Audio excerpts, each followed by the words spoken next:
ऐसे मित्रों से सावधान रहो जो मित्र दगाबाज हों, जो मित्र आपको कहीं भी संकट में धक्का देकर के चले जाएं।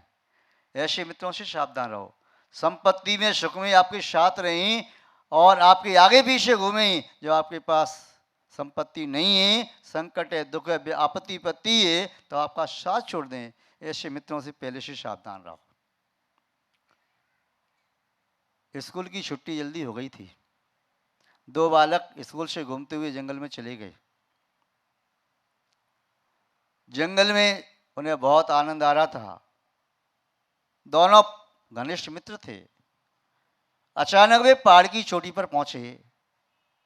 एक बालक ने देखा कि सामने से शेर आ रहा है। वह बालक शीघ्रता से पेड़ पर चढ़ गया। दूसरे बालक ने नहीं देख पाया। बाद में देखा मेरा मित्र पेड़ पर चढ़ गया, क्या हुआ? शेर। तो उसने कहा तूने मुझे क्यों नहीं बताया? अब शेर दौड़ता आ रहा है, मेरी ओर ही आ रहा है, शिकार करेगा। उस बालक ने कहा अब क्या करूं, मेरा मित्र मुझे धोखा दे करके स्वयं चढ़ गया, मैं भी साथ में चढ़ जाता, बच जाता। उसे कोई उपाय नहीं सूझा। वह जमीन पर वहीं लेट गया और सांस रोक ली। शेर आया। शेर ने सूंघा। शेर की विशेषता बताते हैं कि वह शिकार अपना स्वयं करता है, दूसरे के द्वारा किए शिकार को भक्षण नहीं करता। मरे हुए को ऐसे नहीं मारता, उसे खाता नहीं। वह शेर आया, वह सूंघता रहा, चक्कर लगाता रहा, पर शेर को लगा ये तो सांस नहीं ले रहा, मर गया, ये तो मुझे देख करके ही भय खा करके मर गया, मैंने शिकार नहीं किया, इसे मैं नहीं खाऊंगा, छोड़ करके चला गया। जब शेर चला गया दूसरी दिशा की ओर, थोड़ी देर बाद वह वृक्ष पर चढ़ा मित्र उतर के आया, बोला उठ। अब शेर तो चला गया, उठ गया। अब उसने चुटकी लेते हुए पूछा उस मित्र ने जो पेड़ पर चढ़ गया था, शेर तेरे पास आया, तेरे कान में कुछ कह रहा था, क्या कह रहा था? उसने कहा शेर मेरे कान में कह रहा था ऐसे धोखेबाज मित्रों से दोस्ती नहीं करना चाहिए। वह मेरे कान में कह के गया कि ऐसे धोखेबाज मित्रों से दोस्ती नहीं करना चाहिए जो अपने प्राण बचाने के लिए दूसरे के प्राण संकट में डालते। महानुभाव, वह शेर ने काया नहीं कहा, किंतु व्यक्ति ने कहा कि यदि आप इस प्रकार की मित्रता रखते हैं तो ऐसे मित्र से तुम्हें बिना मित्र का रहना अच्छा। जो मित्र मौके की तलाश में रहते हैं, कब मैं अपने मित्र को छलूं, कब मैं मित्र को अपने ठक्कर की उसकी संपत्ति प्राप्त करूं, कब मैं अपने मित्र की इमेज का लाभ ले सकूं, उसकी प्रतिष्ठा का लाभ स्वयं ले सकूं और उसकी प्रतिष्ठा पर प्रश्न चिन्ह लगा सकूं। ऐसे जो मित्र हैं जो दो गले होते हैं, उनसे सावधान रहना है। एक बार किसी ने पूछा ढोलक से, तुम्हारे माध्यम से इतनी सुंदर आवाज आती है किंतु फिर भी लोग तुम्हें पीटते क्यों हैं? उधर बांसुरी से पूछा तुम्हारी अंदर इतने छेद भरे पड़े हैं फिर भी लोग तुम्हें ऊंटों के बीच में क्यों लगाते हैं, इतना प्यार क्यों करते हैं? ढोलक ने कुछ नहीं कहा, मौन रही, और बांसुरी भी कुछ कहने को ही उसके पहले एक संत कहता है इसका रहस्य शायद ये नहीं जानते, मैं बताता हूं। रहस्य ये है ढोलक अपने अंदर छुपा करके कुछ रखी है, और जो अपने अंदर छुपा करके कुछ रखता है बाहर से कवर है, अंदर से पोली है, कैसी है किसी को कुछ नहीं मालूम। तो जो अंदर में कुछ छुपा के रखता है लोग उसे पीटते हैं। हृदय में छुपा के रखेगा तो डॉक्टर क्या करेगा? औजारों के माध्यम से हार्ट को ऑपरेट करेगा और फिर उसको फिर सिलाई कर देगा। और जिसके हृदय स्वच्छ होते हैं, निर्मल होते हैं, छल कपट नहीं होता है, यावत जीवन 60 साल 70 साल 80 साल 90 साल और उससे ऊपर 100 साल 98 और 100 से भी ऊपर वाले व्यक्ति हैं, मस्ती से जी रही हैं, उनकी जिंदगी फक्कड़ मस्त फकीर जैसी जिंदगी, अटक बैठक कुछ नहीं पड़ता। और जब छलकपट होता है तो कोई 40 में लुढ़क गई, कोई 45 में, कोई 50 में, 55 और 60 तक तो बहुत कम पहुंच पाते। जितना ज़्यादा छलकपट करेगा व्यक्ति उसकी आयु उतनी कम हो जाएगी। जितना छलकपट करेगा उसका चेहरा बुझा बुझा सा रहेगा, चेहरे पर कांति नहीं होगी, चेहरा श्यामल हो जाएगा। छलकपट करेगा तो लोगों को उस आदमी के चेहरे में कभी शेर का चेहरा दिखाई देता है, कभी लोमड़ी का चेहरा दिखाई देता है, कभी श्वान का चेहरा दिखाई देता है, कभी बिलाव का चेहरा दिखाई देता है। उस इंसान में इंसान का चेहरा तो दिखाई देता ही नहीं। निश्चल रहता है, उसे कहीं भय नहीं। डरता हुए है जो छुपाता है अपने दोषों को, डरता हुए है जो गलती करके अपने आप को निर्दोष सिद्ध करना चाहता है, डरता हुए है जिसके अंदर में कुछ है बाहर में कुछ है, डरता हुए है जो सबके सामने अपनी गलती स्वीकार नहीं करता। व्यक्ति मृत्यु के समय रोता क्यों है? भगवान के सामने सिद्ध करना चाहता है मैंने कोई पाप किया ही नहीं, मुझे दुख क्यों मिल रहा है, किंतु पाप छुपा के बैठा है। जिसके जीवन का हिसाब किताब गड़बड़ होता है वह जिंदगी के अंत में रोता है। जिसके जीवन का हिसाब किताब गड़बड़ होता है वही निस्संदेह मृत्यु से घबराता है, कतराता है और जानता है कि आज तो मैंने पाप कर लिए, इस करनी का फल निस्संदेह मुझे नरक आदि दुर्गति की प्राप्ति होनी है। यहाँ तो मैं मनुष्य था, शान से जिया, ठाठ से जिया, प्रतिष्ठा के साथ जिया, लोगों ने जय जयकार किया, किंतु यहाँ का जय जयकार, यहाँ की प्रतिष्ठा, यहाँ की साख नरक में नहीं जाती। वहाँ तो नार के एक दूसरे के तिल तिल जैसे टुकड़े कर देते हैं। वहाँ तो एक पानी की बूंद पीने नहीं मिलेगी, वहाँ एक कण अन्न का दाना खाने को नहीं मिलेगा। वहाँ तो इतनी वेदना है, पृथ्वी को छूते ही ऐसी वेदना होती होती तड़फ जाए। वहाँ का एक कण तिल के बराबर भी मिट्टी यहाँ पर आ जाए तो 24 मील के जीव मृत्यु को प्राप्त हो सकते हैं। ऐसी बदबूदार मिट्टी, इतना शीत और उष्ण कि सुमेरु पर्वत के बराबर लोहे का गोला डाल दिया जाए तो गल जाए, और जहाँ उष्णता है डाला जाए तो पिघल करके पानी हो जाए। ऐसी वेदना प्राप्त होगी, ये सुन करके ही वह घबरा जाता है कि यहाँ तो मैंने छल कपट किया, कितनी लोगों को ठगा, उनके नाम कैसे लिखूं? बस अब तो उनके नाम लिख सकता हूं जो व्यक्ति मेरे ठगने से बाकी रह गए, मेरे संपर्क में आई, जो कि मैं ठग नहीं पाया, दो चार बाकी रह गए और सबको मैंने ठगा है। कि यहाँ तो ठग लिया, उसका परिणाम आगे भोगना पड़ेगा। तो महान भाव, तो वह संत कह रहे थे कि ढोलक वह अपने अंदर छुपा करके रखती है, इसलिए मार खाती रहती है। जो अपने हृदय में छुपा के रखता है उसके हार्ट का ऑपरेशन होता है।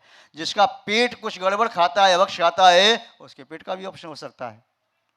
और जो सरल है, सहज है, शुद्ध है, न उसका पेट चीरा जाता न कभी हृदय चीरा जाता, जिंदगी भर ऑपरेशन नहीं हुआ।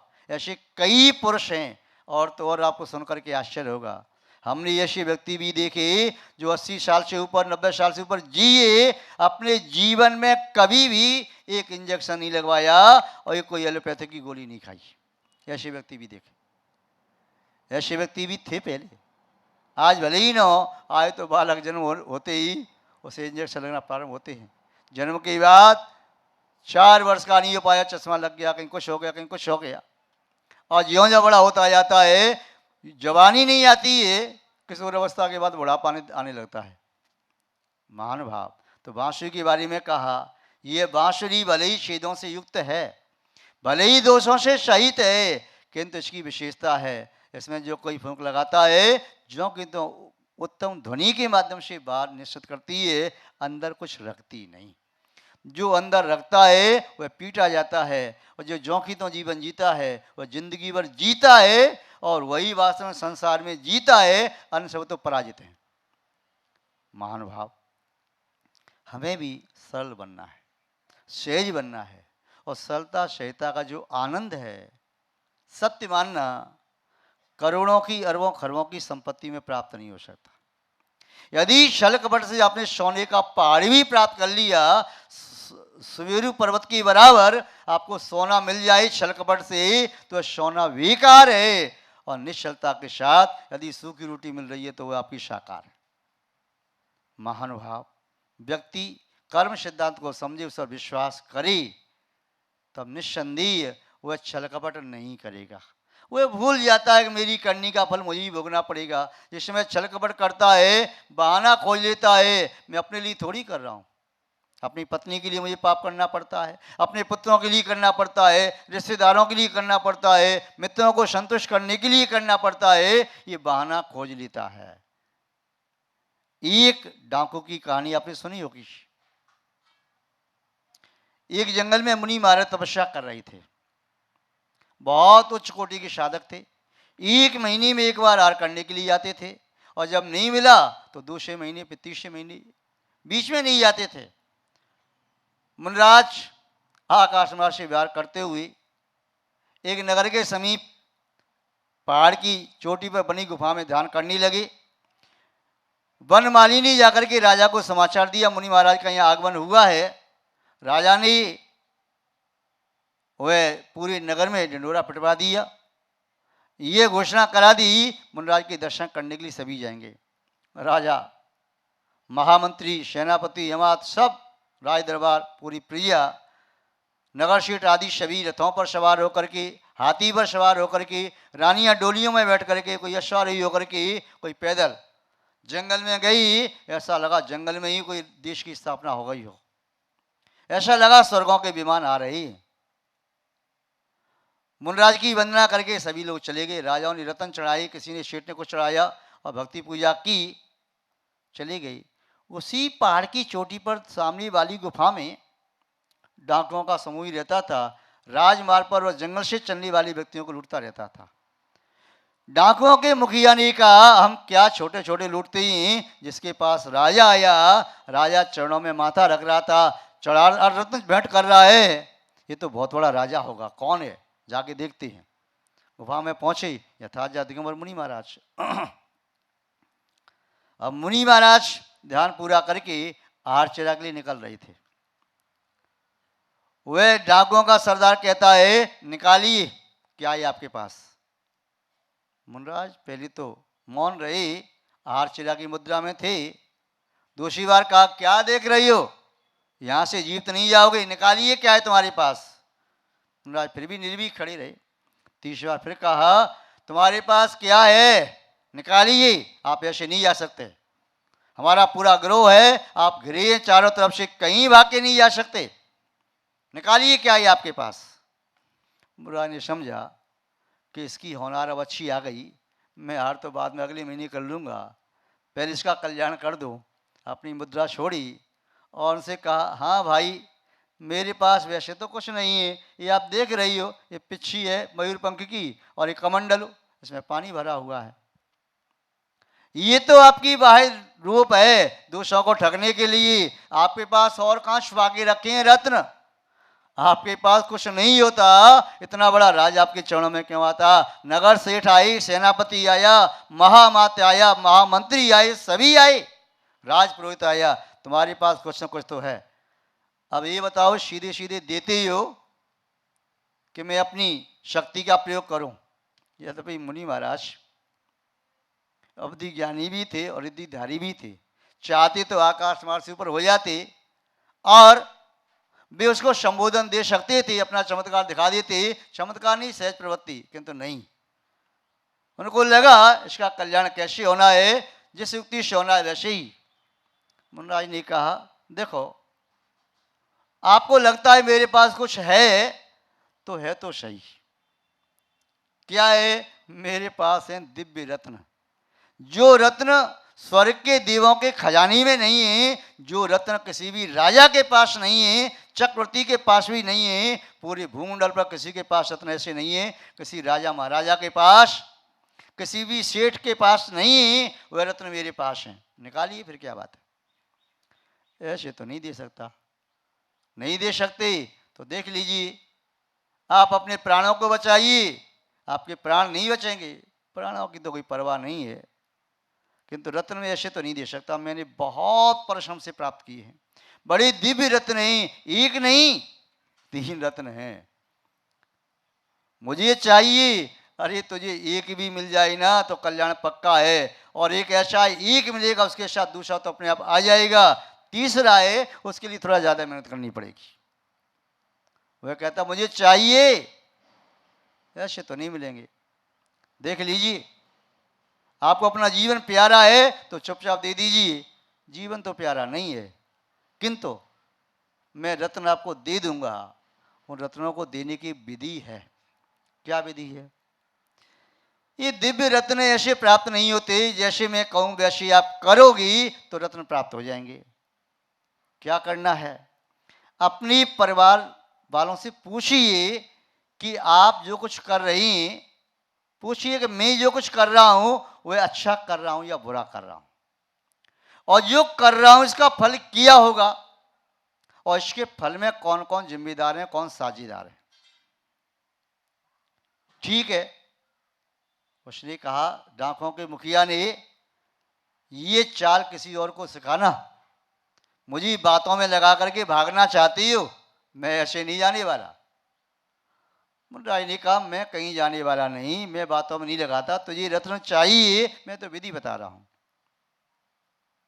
यदि आप भाग गई तो विश्वास रखो, मुझे विश्वास नहीं है, मैं आपको बांध करके जाऊंगा। पेड़ से बांध गया मुनराज को और अपने साथियों से कह गया, दूर से देखना, निगाह रखना, यदि रस्सा खोल करके भागने की कोशिश करें तो मेरी इंतजारी नहीं करना, जो सबके साथ करती है उनके साथ भी वही करना। वह घोड़े पर सवार होकर के अपने घर गया, अपने पिता से पूछा, पिताजी मैं जो कुछ करता हूं अच्छा करता हूं या बुरा करता हूं? पहला प्रश्न। दूसरा, इसका फल अच्छा होगा या बुरा? तीसरा प्रश्न, इसका फल जो प्राप्त होगा उसमें आप साझीदार हैं या नहीं? पिताजी ने आंखों में आंसू भर के कहा, बेटा क्या तू नहीं जानता? दुनिया जानती है, तू नहीं जानता, तू जो कुछ करता है बहुत बुरा करता है, और तेरी बुरी का फल बुरा ही मिलेगा, मैं इसमें शामिल नहीं होऊंगा। मैं तो भगवान से प्रार्थना करता हूं, यदि मैं बिना पुत्र का रहता तो बहुत अच्छा होता, तूने मेरी नाक कटवा दी, मेरा गला काट के अलग कर देता तो ठीक रहता। लोग कहते डाकों का पिता आ रहा है। उस समय ऐसा लगता है किसी ने मेरे कानों में शीशा पिघला के डाल दिया हो, मेरे अंदर वो मर्मांतिक पीड़ा होती है। मैं तेरे किसी भी कृत्य में शामिल नहीं है, मैं कहीं साझेदार नहीं हूं, और मैं तो भगवान से प्रार्थना करता ऐसा पुत्र मुझे नहीं मिलता, यदि प्राप्त भी योग्य तो जन्मते ही। समझ गए? तो ही ठीक होता। मां के पास गया, मां भी रोने लगी, बेटा तो भीख मांग करके हमारा पेट भर देता तो अच्छा होता, किंतु ऐसा कार्य कर रहा है उचित नहीं है बेटा, मैं तेरे कृत्य में कभी शामिल नहीं हो सकती। पत्नी के पास गया, पत्नी ने कहा, मेरे पिता को मालूम नहीं था, उस समय तुम बड़े शरीफ थे, अब डाकू बन गए। मेरे मायके वाली कितना मुझे तायना देते हैं, मैं कहीं जा नहीं सकती, आ नहीं सकती, बैठ नहीं सकती, सभी कहते डाकुओं की पत्नी है, डाकुओं की पत्नी है। लोग बड़े सावधान रहते हैं, वे शब्द मुझे तीर से चुभते हैं। बेटे से पूछा, बेटे ने भी कहा, पापा आप जानते तो हो अच्छा नहीं हो, और आप ये भी जानते हो बुरे का फल बुरा होता है।